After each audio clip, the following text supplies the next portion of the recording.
好，今天非常欢迎各位来参加我们这个非常有趣的一个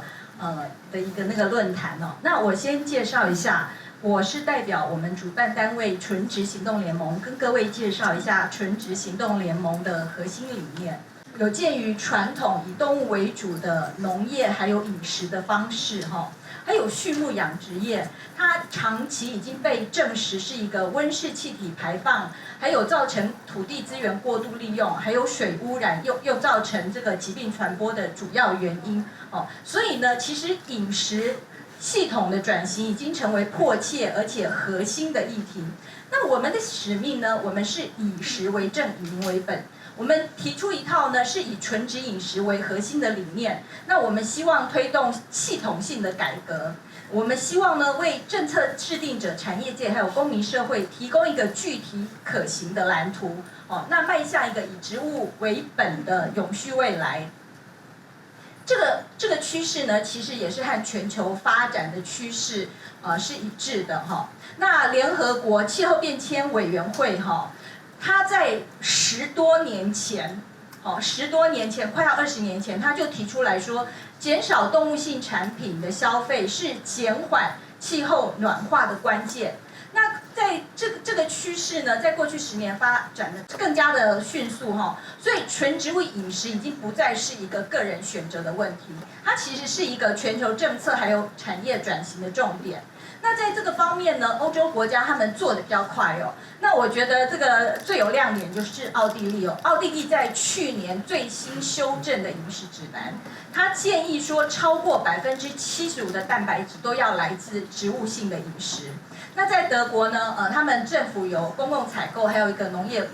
贴，然后他们也政府也一直在推动，就是说从动物性的蛋白质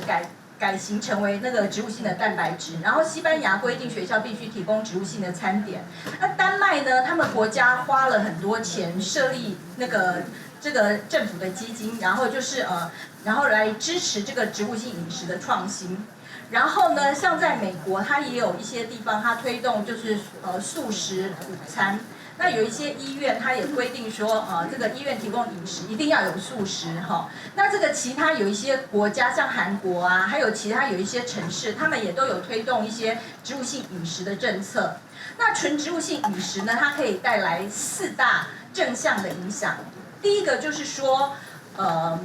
其实因为这个我们是动物性的饮食，就会造成说动物的密集饲养还有屠宰，每一年都有800亿的动物遭到密集的饲养还有屠宰，所以我们现在一直说我们要保护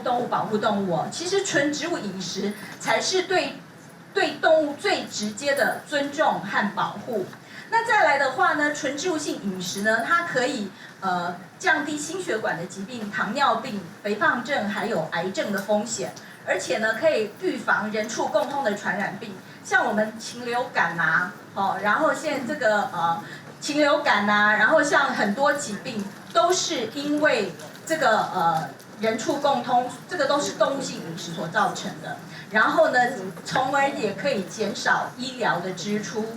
那另外呢，其实这个畜牧业的耗水量还有饲料这个会造成粮食和水资源的巨大浪费。所以纯植物性饮食，它才是一个最有效率的粮食的利用的方式。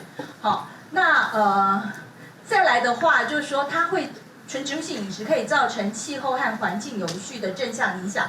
这个畜牧业温室气体占比，我这边写的是14.5到18，这是一个最保守的估计啦，因为你用很多不同的方式计算，有的它是说事实上是有超过一半哦。如果你把时间拉短来看，那这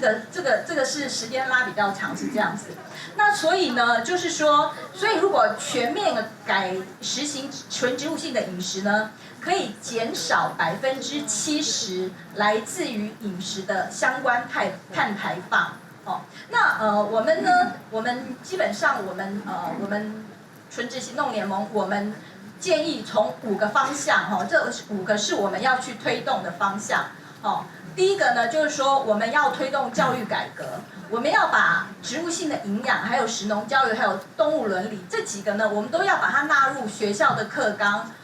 那而且我们要推动校园的蔬食日。那另外很多人他说他不吃植物性饮食，他是说是因为不好吃，所以我们也会希望推动料理的课程，还有教师的培训。那再来呢，再来第二个我们要做的就是说，我们希望说要修订国民营养的指标，就是说这个饮食的指南呢，你必须要去更新现在讲的蛋白质这个来源这个应该都要做一个修订。然后另外呢，我们也希望鼓励医院提供纯植物性的餐食。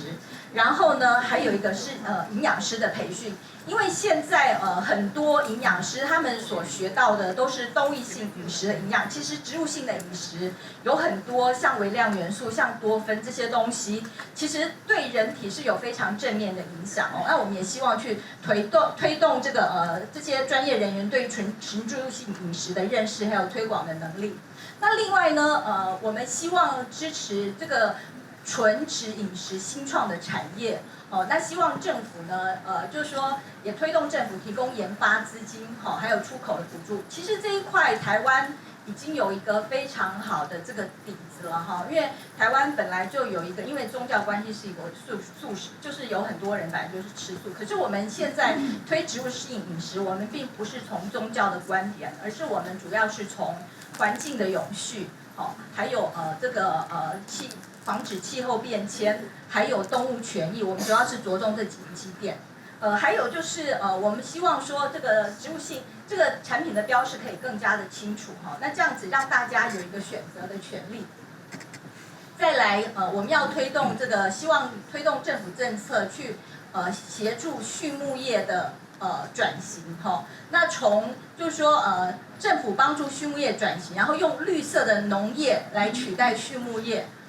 那其实国外有很多转型的案例，这个时间关系我就不再讲了。然后还有最后一点呢，我们要推动公共采购纯植化，就说我们希望呢，就是政府的采购他在采购这些饮食的时候，他必须要把植物性的饮食一定要纳入然后很多人说这个因为这个吃植物性饮食很贵，这是因为量不够。大家看这个表格，如果说你量够的话，价格就会下降那如果说政府他带头来做这件事情，价格会下降，那这样大家都会吃得起，然后这样市场就可以创造那这样子整个社会风气就会改变。最后我们呼吁啦我们的每一餐都在决定人类的未来那我们诚挚呼吁各界一起携手合作让纯植物性饮食成为人类转型的起点那我们其实我们吃的每一餐都可以改变。那大家不要觉得说我一个人影响不了什么，我们每一个人都做改变，这个世界就会改变。好，谢谢。好，谢谢赵律师的介绍。